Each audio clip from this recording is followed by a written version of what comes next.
അവർക്ക് പല പല പരാജയങ്ങളും ഉണ്ടാകുന്നു എന്നുള്ളത് നമ്മൾ മനസ്സിലാക്കി. അതുകൊണ്ട് നമ്മുടെ സംസ്കാരം ഫോളോ ചെയ്യുമ്പോഴേ നമുക്ക് വ്യക്തിപരമായ ജീവിതത്തിലും നമുക്ക് വിജയം ലഭിക്കുന്നു. എനിക്ക് ഇത്രയൊക്കെ പറഞ്ഞു കൊടുക്കാൻ കഴിഞ്ഞതിൽ വളരെയധികം സന്തോഷമുണ്ട്.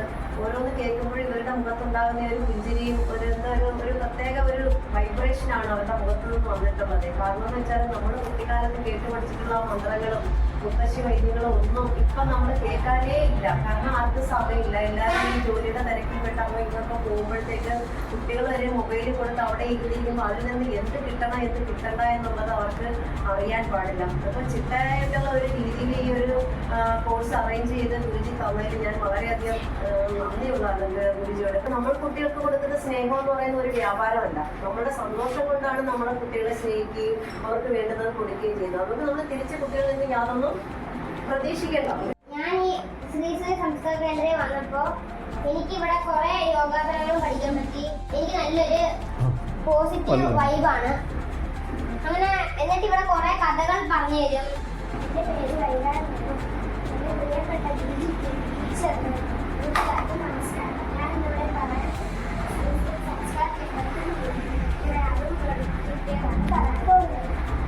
യോഗാസനങ്ങൾ പഠിച്ചു, ഞങ്ങൾ ഡാൻസ് കളിച്ചു, പാട്ടുകൾ പാടി, പഴയ മുത്തശ്ശി വൈദ്യങ്ങൾ പഠിച്ചു, യോഗാസനങ്ങൾ പഠിച്ചു, ഡാൻസ് കളിച്ചു.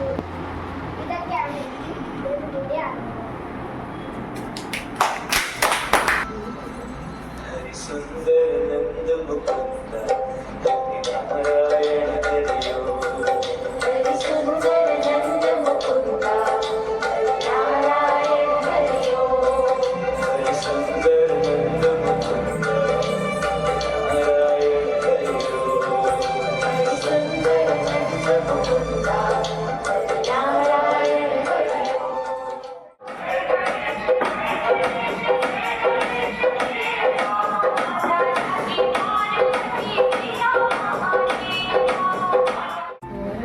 മാറ്റമുണ്ട്.